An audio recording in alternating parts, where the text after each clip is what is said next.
মুফতি আলী আকবর ভাই তিনি কোরআনের ময়দানে এই ইসকনের বিরুদ্ধে কথা বলার কারণে, ইসকনের বিরুদ্ধে স্লোগান তোলার কারণে, অন্যায়ের প্রতিবাদ করার কারণে, এই সন্ত্রাস বাহিনীর বিরুদ্ধে স্লোগান তোলার কারণে ময়মনসিংহের মুসলমানেরা এই আলী আকবর ভাইকে দাওয়াত করে নিয়ে মারধর করেছে, আঘাত করেছে।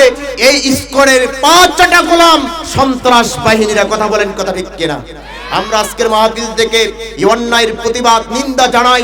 যারা আলেমদের গায়ে হাত তুলেছে, যারা আলেমদের দিকে চোখ তুলেছে, যারা আলেমদের দিকে আঙ্গুল তুলেছে, যদি দুনিয়ার জমিনে আলেমের পা ধরে মাপ না নেয়, কিয়ামতের ময়দানে আল্লাহর দরবারে জবাব দিতে হবে। কথা বলেন, কথা ঠিক কিনা? এজন্য আসেন, আলেমদের সাথে বেয়াদবি করতে যাইয়েন না। আলেমদের সাথে বেয়াদবি করলে দুনিয়াতেও আপনি অপমানিত, লাঞ্ছিত, বেজ্জতি হয়ে আপনি মরে যাবেন। আপনার জানাজা করার জন্য কোনো আলেম আসবে না। কথা বলেন, কথা ঠিক কিনা? এজন্য আমরা এই ময়মনসিংহের মুসলমানদেরকে বলতে চাই, যারা এই অপরাধ করেছো, মুফতি আলী আকবর ভাইয়ের গায়ে হাত তুলেছো, যারা বাধা দিয়েছো, যারা আঘাত করেছো, তোমাদের এখনো সতর্ক করে দেই, তার কাছে যে মাপ চাও। যদি মাপ না চাও, এই জাতি তোমাদেরকে ক্ষমা করবে না। কথা বলেন, কথা ঠিক কিনা?